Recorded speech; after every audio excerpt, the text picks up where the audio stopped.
I'm Justin Dane, and here's your rundown of this week's news. No cuts!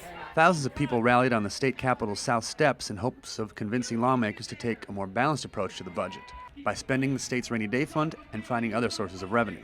They need to listen to what's going on, and they need to take a dip in the rainy day fund. If it's not raining now, then hell's freezing over. Those urging state leaders to stay fiscally responsible held their own press conference on the North Steps. But if they want to get in the rainy day fund, we won't like that, and we won't like any new fees or any new taxes or any increased taxes. A bill that would modify how end-of-course exams factoring into graduation requirements got a preliminary approval from the House. HB 500 would provide a transition period as schools move from the tax tests to the STAR tests. The bill would allow districts to set their own policy on how end-of-course exams weigh into student assessment.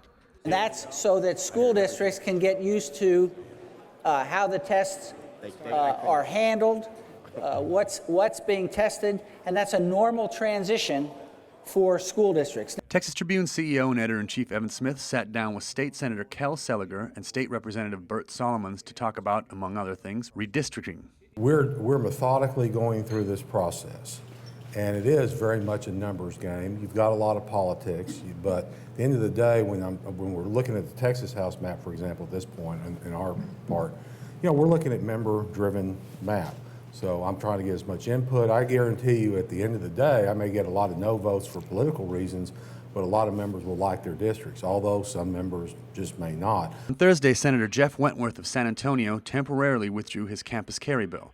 The controversial bill would allow those with concealed handgun license to carry guns on college campuses. Wentworth's bill would allow private universities to opt out of the campus carry, but not public universities. The Senate will take up the bill again on Monday. And hunters are a step closer to shooting feral hogs and coyotes from helicopters. State Rep Sid Miller's aptly named pork chopper bill passed the House and now goes to the Senate. It used to be just a rural problem, but now they are encroaching on our urban areas. They're tearing up cemeteries, golf courses, city parks, residential lawns and yards. I'm Justin Dane, and that's your rundown.